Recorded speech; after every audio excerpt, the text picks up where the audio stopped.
Hey guys, Casey here. Hey, it's Melissa.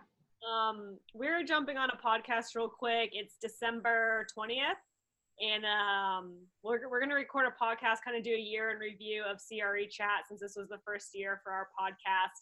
We don't really have an outline of what we're going to talk about, so we're just going to pull a few tweets from our CRE Chat that we have on Twitter and talk about them and discuss them and kind of do a little recap about CRE Chat Live and our podcast that we started this year. Yeah, it's really fun. It's interesting. 2019 was a really fun year for CRE Chat. I think we grew a lot, we learned a lot, and we connected a lot. So it's been a really fun year. So we thought we'd just go back through Twitter and look at the when you type in the CRE Chat hashtag, look at the top tweets that pull up and just talk about the year in review and what were the most popular topics and tweets that came out of the CRE Chat. Yeah, and before we start jumping on some of these random chats that might jump from June back to February all the way to October, why don't we talk about the topics that we had this year? Yeah, we had some really good ones. We kicked off the year with the DNA of CRE survey, which is a really cool survey that is basically real estate brokers and people from across the industry take at the beginning of the year, and they compile all the answers so you can kind of get a feel for what's going on in the industry and how people working in this industry perceive the industry. So it was really interesting, and I'm excited to take a look at the next survey that comes out. Yeah, and I think the survey is coming out very soon. So just you can follow DNA of CRE on Twitter. That's the handle name. And another thing that's interesting too with that is the marketing and how people think the best marketing tactics to use are moving into the next year, or what they implemented the previous year that they may not be reusing again in 2020, or that they didn't use in 2019 that I think is a really great idea to do in 2020. Yeah, I'm always fascinated by that section of the survey.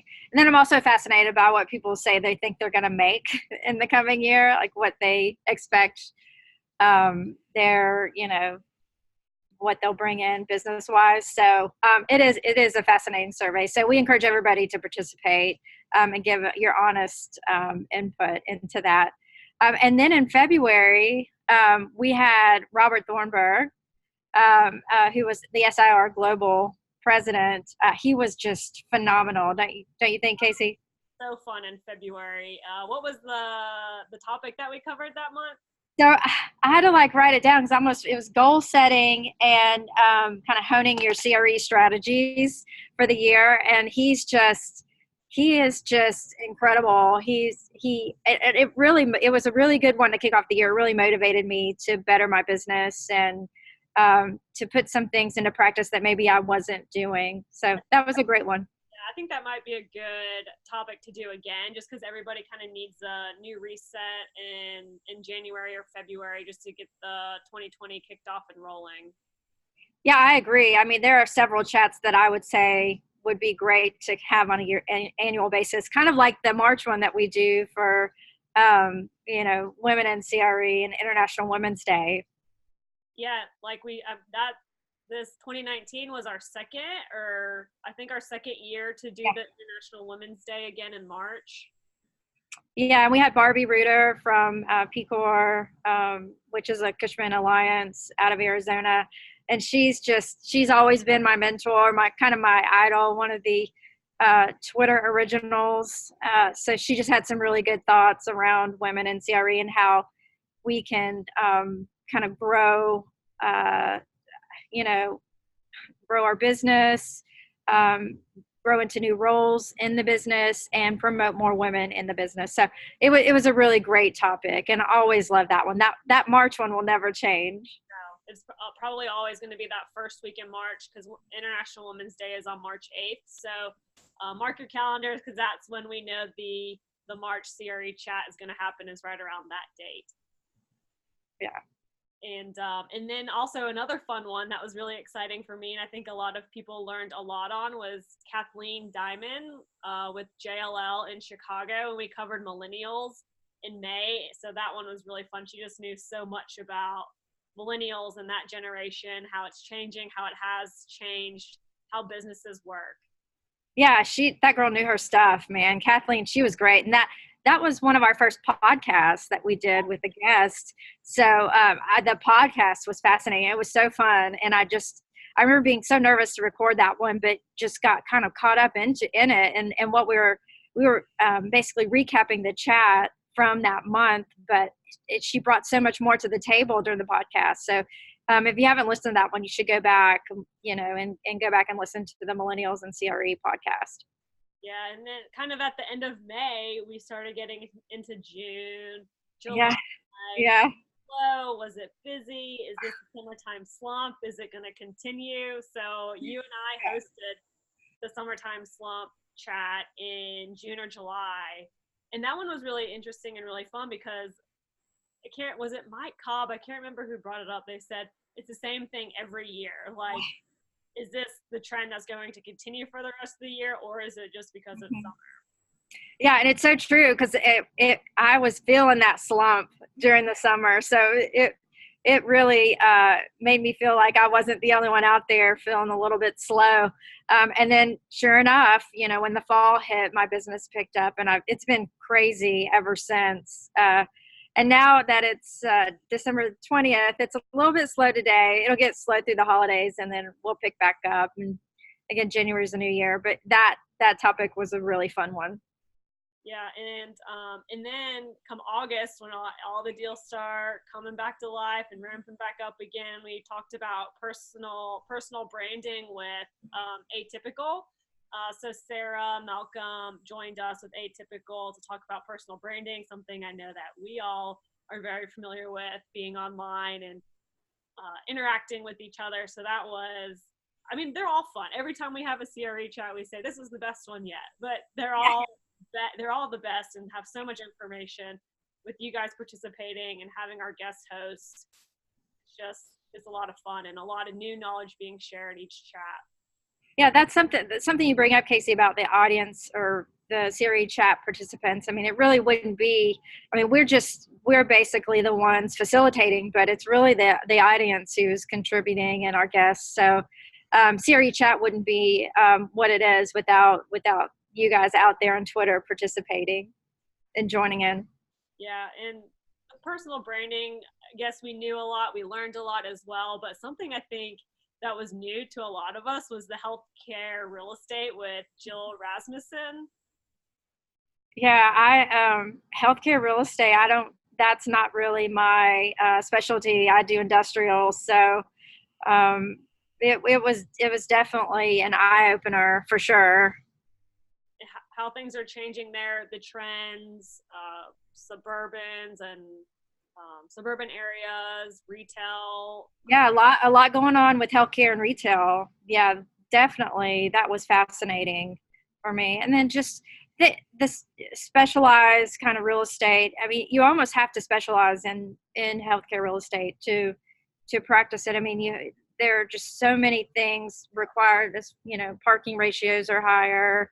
The build outs are more complicated and specialized. So a lot of great stuff that Jill shared. And Jill's also, she is an SIOR. And so it was really cool to have her on. I think, that's something that I aspire to. And I always love seeing a woman who has the SIOR designation. Yeah. And then I guess our most recent one was co-working. Yeah. Big conversation going around regarding co-working in October. So that was really fun to cover with Damien Davila with CBRE in Hawaii. We've tried really hard to get a podcast scheduled with him, but time zones are a little difficult, but we still have one coming with him. I think it's going to be really exciting to still kind of cover that co-working conversation. But the CRE chat on Twitter, it was just flowing. It was going, yeah. And I have to say, it'll be interesting when we record the podcast because just in the last 2 months, a lot has gone on in the co-working world. So it'll be interesting to do a follow-up to that one and hear Damien's take on that. And that chat was especially fun for me because I was in a WeWork space at the time. Now we're in our new office downtown Nashville, but we officed in a WeWork space for 2 months, and really, actually, I loved the environment, the energy. So having that firsthand experience really helped me on the chat. Yeah, and that's the topics that we covered in 2019. We really want to know what you guys want to hear. We've had a few suggestions, but at any time, the suggestions that y'all have for a CRE chat topic, or if you want to be a guest host and have a good topic to cover, we're happy to consider it and get it scheduled in 2020. Yeah, if anybody wants to be a guest, just reach out to us. We've had a lot of people reach out, and we try to get you scheduled in on a topic that's relevant to your kind of, your knowledge and the industry. So. And so I guess we can start maybe covering some tweets. I think what you have on your phone might be different than what I have on my phone to read through. So I'll just start with the top tweet that I have for the CRE chat hashtag. And it's actually Bucky Beeman, and he retweeted us a video of us talking about CRE chat and how it works. Oh, really? Yeah. Oh, that's pretty cool. So I guess you can go ahead and summarize how CRE chat works, Melissa, if you want to do the... Okay, Casey, you're the best at talking about this. You're the one who always explains it. I think I'm going to mess it up if I try. Well, let's end 2019 with you giving it a shot. Okay. Well, the way CRE chat works is we schedule the chats around, it's typically the third Thursday of the month. It's usually at 7:30 Central Time. You'll kind of get some promos ahead of time. We try to promote it about a week out. On the night of the chat, you have to be on Twitter. That's the only way to participate. You got to be on Twitter. You can always look at it after the fact, but you need to, if you want to participate during the chat, you got to log on to Twitter, 7:30 Central Time, and you type in that hashtag CRE chat. And when you do, and you search, you're gonna have on your screen right now. Casey and I are looking at top tweets. You need to look at the latest tweets, and then you follow along. And we post probably 5 to 7 questions at a time. And basically, we have a guest host who will kick off the answers to the question. We'll post the question. The guest host will put an answer, and then people just reply to the tweets with that hashtag CRE chat with their answers, and the conversation just flows from there. So hopefully I did an okay job explaining it. But yeah, you have to use that hashtag. That's the important piece of the chat, is the hashtag CRE chat.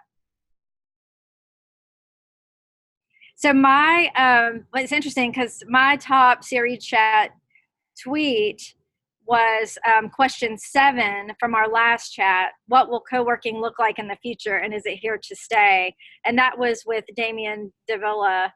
And Mike Cobb replied. He has the first reply under there, and he says, the concept has been around and survived several cycles. Remember, it used to be called executive suites. He says it's here to stay, but he's skeptical of the market share estimates in the future. So, and he's right. It's almost like he kind of predicted the future, because I know I've been hearing that some of I don't want to name what co-working companies, but I've heard that some are maybe pulling out of the leases that they had signed and scaling back a little. So maybe the market share isn't going to be as large as we once thought it would be. I think the model's changing a little bit, but so yeah, that was interesting. Damien replied. Damien has all the head knowledge on co-working, and he said he thought from a landlord's perspective, yes, that he said 52% of the respondents to CBRE's 2018 occupier survey anticipated implementing some level of unassigned seating in their workplace to promote space efficiency and space plan flexibility.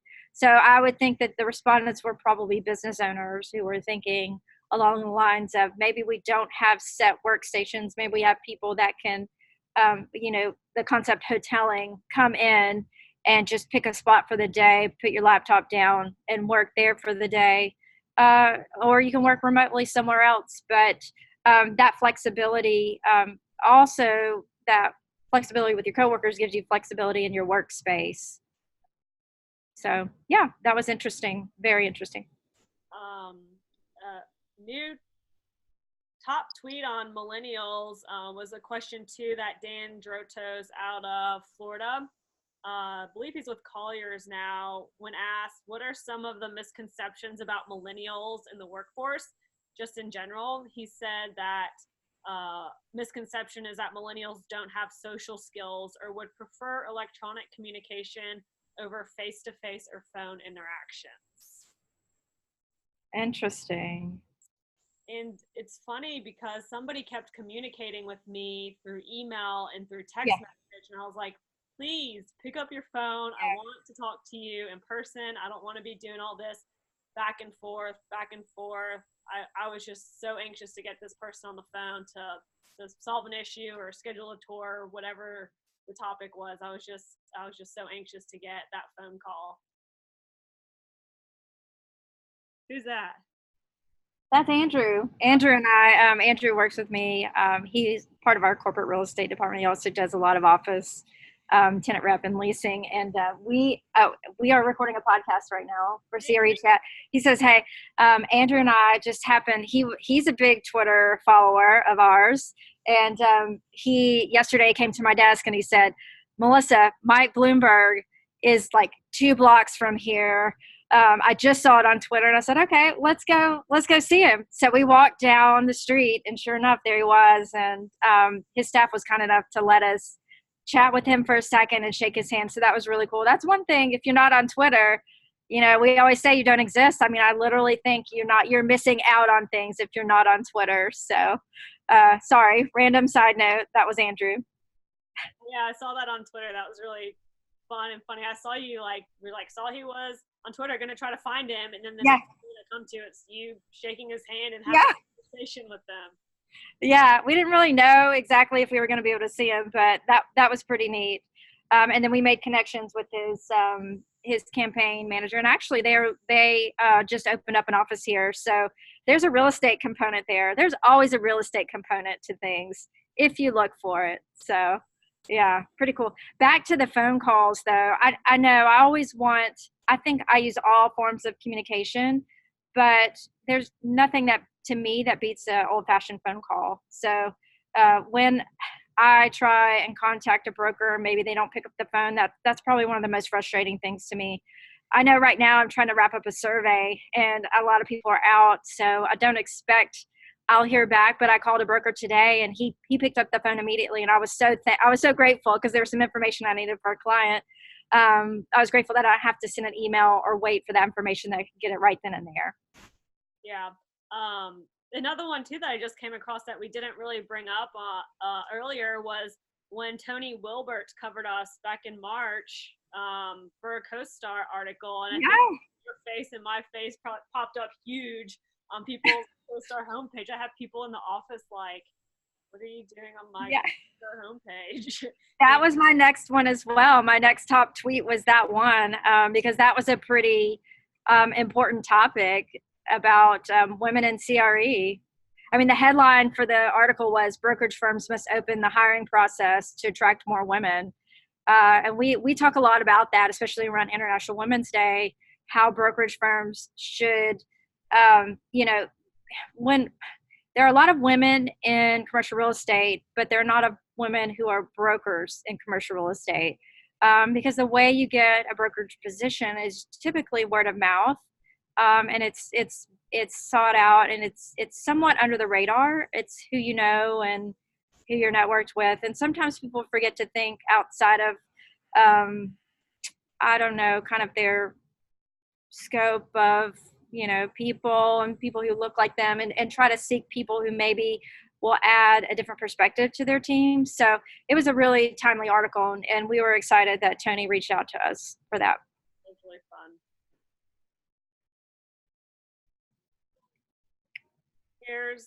I have a lot of millennial ones on my CRE top CRE chat hashtags, but it's probably because my age bracket is 21 to 34 or whatever it may be. But Faith Hershey responded to our probably our seventh and final question for the millennial chat.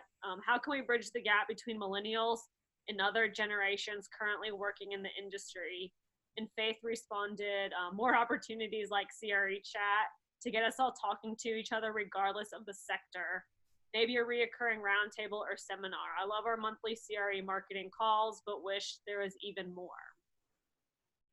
Yeah, it's interesting. She says this is the one thing that we always say here at CRE Chat is everything starts with a conversation. So she started off her tweet by, let's keep talking about this subject. Let's keep talking about millennials. Also with CRE Chat, let's keep talking about women in the industry. It's really important to have that conversation to normalize the fact that, and maybe just broadcast the fact that we need more diversity in the industry. And it also helps too, because I've gotten a lot of great ideas from you guys participating in the chats and your responses to not really compete with you all, but to better serve my clients and to be a better broker and a better business person, just from you all sharing information and the best ideas and good practices. So that's something that I've really found helpful and appreciative of the CRE chat community. No doubt. There's so many best practices. I think we could probably have another chat on that, or maybe scroll back through the tweets and find highlight some of the best practices that we've learned from the chats. Another article too was on BizNow. Oh yeah, Cameron. This is all through our just CRE chat is how Tony found us, how Cameron found us, and just thankful and grateful to them to reach out to us and want to talk to us about CRE chat, talk to us about the business and different topics and news to cover. Yeah, I think there's some really big supporters out there, and we're really grateful to Cameron, to Tony at CoStar, to Richard Lawson, to Diane Danielson, who always gives us shout outs. I think it's not something that we when we started the chats, we always talk about this. We didn't start it to gain recognition or promote ourselves. It was more about, hey, we're two women in the industry. How can we keep up to speed on the industry? How can we connect with all these thought leaders in the industry? Because there's so many out there. How can we bring them all into one location and learn from each other? So, I think that's really cool that out of that grew this thing that continues to thrive and continues to get recognition in the industry. Yeah, and Cameron's BizNow article that covered us was behind the hashtag, Meet the Women Making CRE Chat a Viable Networking Tool. And I can't agree anymore with that statement. The networking with you all through Twitter, some of the listings and leads that we've gotten through being online, and maybe sometimes LinkedIn is a great tool, but really a lot of the conversation and interaction I feel happens a lot more on Twitter. I agree. Twitter's definitely more of we keep saying, everything flows on Twitter, but it is more of a conversation rather than trying it, in LinkedIn, you're a little bit more apt to promote yourself. On Twitter, you're a little bit more apt to connect with others and have a conversation. So I agree 100%. What else is on here? Let's see. I have a lot of millennial tweets as well. A lot of kind of more recent stuff. Well, here's Faith Hershey. Oh, that was the one you just talked about. Well, here's one from Stephanie West from International Women's Day about how she got into brokerage. She responded to the question, what are the specific barriers to entry for women seeking brokerage or commissioned roles? How do we bridge these? And Stephanie West said, I went straight into brokerage and it was terrifying. Moved into grandma's basement and ate lots of ramen to make it through the first year, but it can be done. Took a lot of grinding, but still here 6 years later. Oh, it is scary.